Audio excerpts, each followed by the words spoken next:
മറ്റു ചില വാർത്തകളിലേക്ക് കൂടി പോവുകയാണ്.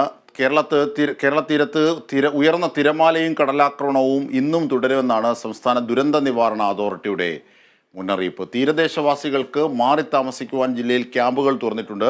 മത്സ്യബന്ധനത്തിന് നിലവിൽ തടസ്സമില്ലെങ്കിലും പ്രത്യേക ജാഗ്രത പാലിക്കണമെന്നും ജില്ലാ നേതൃത്വം അറിയിച്ചിട്ടുണ്ട്.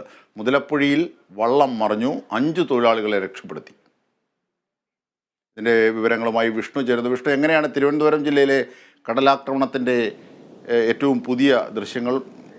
മാത്രമല്ല, ഈ കുറേ ക്രമീകരണങ്ങൾ, ഇന്നലത്തെ കടലാക്രമണത്തിൻ്റെയൊക്കെ പശ്ചാത്തലത്തിൽ കൂടെ ക്രമീകരണങ്ങൾ, ജാഗ്രതാ നിർദ്ദേശങ്ങളും ഒക്കെ അധികൃതർ പുറപ്പെടുവിച്ചിട്ടുണ്ട് അല്ലേ?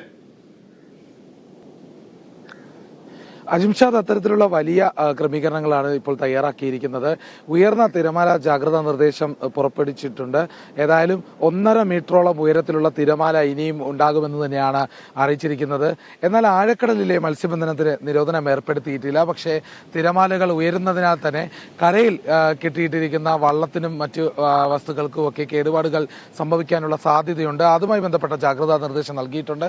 അതോടൊപ്പം തന്നെ തീരത്ത് കടൽ കയറുന്ന സാഹചര്യം പലയിടത്തും ഉണ്ടാകുന്നുണ്ട്. പൊഴിയൂരിലടക്കം വീടുകൾ തകരുന്ന ഘട്ടമുണ്ടായിട്ടുണ്ട്. കഴിഞ്ഞ ദിവസം പലയിടങ്ങളിലും, പ്രധാനമായും പൊഴിയൂരും പൂവാറും ഒക്കെ വെള്ളം കയറുന്ന സാഹചര്യമുണ്ടായി. വീടുകളിൽ വെള്ളം കയറുന്ന ഒരു ഘട്ടം ഉണ്ടായപ്പോൾ തന്നെ വലിയ രീതിയിലുള്ള ഒരു ക്രമീകരണങ്ങൾ തയ്യാറാക്കിയിരുന്നു. കൂടുതൽ പേരെ അവിടെ നിന്ന് മാറ്റിപ്പാർപ്പിച്ചു. ഇനിയും ആവശ്യമെന്നെങ്കിൽ മാറ്റിപ്പാർപ്പിക്കാനുള്ള സൗകര്യങ്ങൾ ഏർപ്പെടുത്തിയിട്ടുണ്ട്.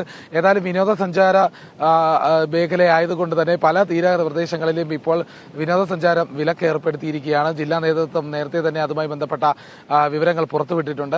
ഏതായാലും അതോടൊപ്പം തന്നെ അത്യാവശ്യ സാഹചര്യങ്ങളിൽ അല്ലാതെ കടൽ തീരത്ത് യാത്ര അനുവദിക്കരുത് എന്നുള്ളൊരു തീരുമാനത്തിൽ തന്നെയാണ് കാര്യങ്ങൾ കിടക്കുന്നത്. അതേസമയം മുതലപ്പുഴയിൽ ഇന്ന് കടൽ കയറിയിട്ടുണ്ട്. കടൽ കയറുന്നതിന് പ്രധാനമായി വള്ളം മറിയുന്ന ഒരു അവസ്ഥയുണ്ടായിട്ടുണ്ട്. രാവിലെ തന്നെ തിരയിൽപ്പെട്ട് വള്ളം മറിയുകയായിരുന്നു. രാവിലെ 6:45 സംഭവം ഉണ്ടായിരിക്കുന്നത്. 5 തൊഴിലാളികളാണ് വള്ളം മറിഞ്ഞപ്പോൾ അപകടത്തിൽപ്പെട്ടത്. 5 പേരെയും രക്ഷപ്പെടുത്താൻ സാധിച്ചു. 5 തെങ്ങ് സ്വദേശിയുടെ വള്ളമാണ് മുതലപ്പുഴയിൽ മറിഞ്ഞത്. മുതലപ്പുഴയിൽ വള്ളം മറിഞ്ഞപ്പോൾ തന്നെ വള്ളം വെള്ളത്തിലേക്ക് ഒഴുകി പോവുകയായിരുന്നു. ഏതായാലും മത്സ്യത്തൊഴിലാളികളെ രക്ഷപ്പെടുത്താൻ സാധിച്ചു എന്നുള്ളതാണ് പ്രധാനമായി എടുത്തു പറയേണ്ടത്. അതേപോലെ തന്നെ പലയിടത്തും അപകടമുണ്ടായിട്ടില്ല എന്നുള്ളതാണ് ആശ്വാസകരമായ ഒരു വാർത്ത. പക്ഷേ വീടുകൾ തകർന്ന സാഹചര്യമുണ്ടായി. പലയിടങ്ങളിലും വെള്ളം കയറിയ ഒരു അവസ്ഥയുണ്ടായിട്ടുണ്ട്. ഏതായാലും ഇന്നുകൂടി ഈ ഉയർന്ന തിരമാല ജാഗ്രതാ നിർദ്ദേശം ഉണ്ടാകും. ഇന്ന് രാത്രിയോടെ തന്നെ ഈ ഉയർന്ന തിരമാലയും കടലാക്രമണവും മാറിക്കിട്ടും എന്നുള്ളൊരു പ്രതീക്ഷയിൽ തന്നെയാണ് നിലനിൽക്കുന്നത്. അജിംഷാദ്.